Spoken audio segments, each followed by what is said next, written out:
भारत में हिंदू लड़कियों को टारगेट करते हुए इतने बड़े पैमाने पर अपराध हो रहा है। हर मुद्दे पर सरकार से सवाल पूछने वाली कांग्रेस क्यों चुप है? धार्मिक, सामाजिक, राजनीतिक हर मुद्दे पर आवाज बुलंद करने वाले ओवैसी साहब चुप क्यों है? कानून से जुड़े मुद्दे पर सड़क पर उतरने वाले all India personal law board के सारे प्रतिनिधि चुप क्यों? हर रोज प्रेस कॉन्फ्रेंस करने वाला उत्तर प्रदेश के पूर्व मुख्यमंत्री अखिलेश यादव जी इस मुद्दे पर मौन क्यों है? आश्चर्य यह है कि महिला नेत्रियां महिलाओं के मुद्दे पर जोर शोर से आवाज बुलंद करती हैं, चुप है। ये चुप्पी क्यों भाई? क्या यहाँ महिलाओं के खिलाफ अपराध नहीं हुआ? और अपराध तो इतना घिनौना है कि ब्लैकमेलिंग कर महिलाओं को धर्म बदलने के लिए कहा जा रहा है। लेकिन इस घिनौने अपराध पर पिन ड्रॉप साइलेंस और इस सन्नाटे की वजह एक और सवाल को जन्म देती है। और वो सवाल क्या है, बहुत ध्यान से सुनिएगा। मैं फिर कह रही, एक्सपोज करना जरूरी है जो लोग ये कहते हैं, अपने आप को सो कॉल्ड सेक्युलर बताते हैं, जो ये कहते हैं कि यहाँ पर एक धर्म विशेष के लिए रहना जहन्नुम जैसा हो गया। उस मुल्क में छांगूर बाबा जैसा एक आदमी 579 जिलों में अपने 3000 गुर्गों को तैनात कर देता है।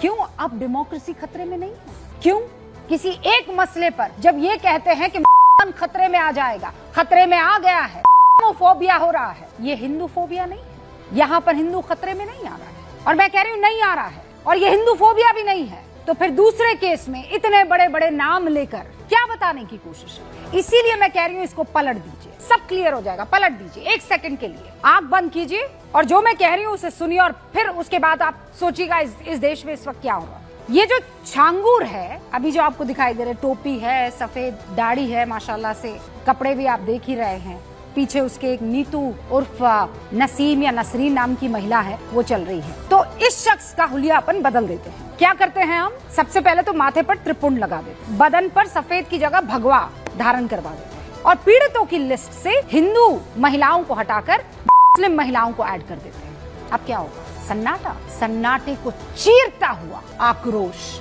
गुस्सा, अवार्ड वापसी, बड़े बड़े लेख, इंटरनेशनल हेडलाइंस, ह्यूमन चेन, बड़े बड़े जुलूस, big press conference, no pin drop silence. विपक्ष से लेकर all India personal law board तक सब आ गए होते मैदान। एकदम से हालात बदल जाते, जज्बात बदल जाते। जो नेता आज एक शब्द बोलने को तैयार नहीं है वो सड़क पर होता, संसद में हंगामा हो जाता। AIMPLB all India personal law board सड़कों पर प्रदर्शन करता दिखता। सारे ईमान ये कहते हैं कि ईमान खतरे में आ गया है, औरतों को बचाओ। जाप हो रहा होता, जिसे कहते हैं कि तस्बीह पढ़ी जा रही। हर रोज हर विपक्षी नेता की तरफ से इस मुद्दे पर बयान दिया जाता। हो सकता है कुछ तथाकथित मानव अधिकार वो तमगा लगाए NGO, बड़े बड़े वकील सुप्रीम कोर्ट पहुंच जाते। लेकिन आज ये सब कुछ नहीं होगा। क्यों?